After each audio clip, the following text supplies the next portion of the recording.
Hey everyone, I wanted to show you the next steps in making the legs. And I just wanted to talk a little bit about a funny thing that happened while I was making the legs. If you recall, I put this kind of crazy linear pattern based on some of the linear patterns I looked up to create the underbelly of the rhino beetle. And when I was making the front legs, I twisted 3 strands of wire together with the drill, and the 2 legs are essentially one long one that I bound to the front of the bug. And as I was thinking about, okay, how do I do that for the next ones? Because I don't necessarily just want, a really rigid line cutting through this area. Doesn't matter up here because it's binding to a straight line. But now I've got all these wiggly lines here in the abdomen, so if I had 3 strands of baling wire twisted together in a straight line, it would really disrupt this kind of gestural sketch that I have going on here. And I decided, instead of forcing an idea, just to put it on pause, and I moved on to attaching the head to the rest of the body.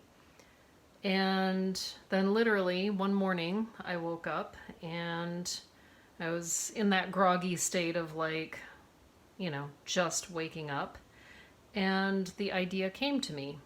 So I want to just acknowledge that those kinds of weird phenomena do happen, and that if you haven't figured out the resolution to a certain part of your project, don't stress about it. Let it sit and let it kind of gestate for a while, and eventually the idea will come to you, sometimes when you least expect it.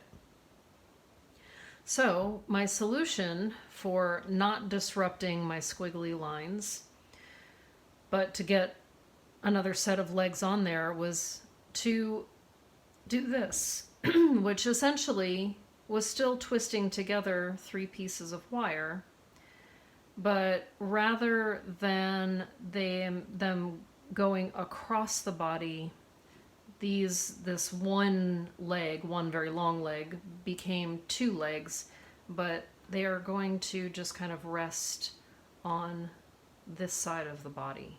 And what I did was I clamped this in the vise, used the drill to twist these together, and then I did more kind of squiggly wire drawing, and then I clamped the wires again and twisted these together. Now, I want the rear legs to kind of be these dramatic different lengths, so I didn't even use the drill for this length. I did this by hand because the strands are such different lengths they wouldn't fit into the chuck. So I just wanted to show you how you can, it's basically utilizing the same idea, but I'm tweaking it a little bit so that I fit this weird new pattern that I've imposed on the bug. And what I'm going to do in order to attach these legs to the body is use the copper wire and bind it here and here. But I'm also going to take advantage of the fact that this wire overlaps the tummy wire in various places. And just like I've used copper wire here to kind of bind areas together, I'm going to do the same thing in these other areas. So from here on out with this video, you can just fast forward and watch, and then be able to see the final result.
Okay, so there you have it. Legs are on. I bound copper wire here and here, and I wound it down into leg just like I did on the front ones. I'm going to keep up that pattern throughout. And then I did a third bind, right? So remember that 2 points are better than 1 for connection. A third point is going to give you that stability. So it was kind of flipping back and forth, and now it's steady. I might choose one other spot to tie it off. And then just to kind of continue this pattern of binding with the copper wire, I might just, even though I don't really need it, I might just bind in a couple more areas just to create a pattern of the binding. And that's it. I'll show you when the other side is done. Thanks.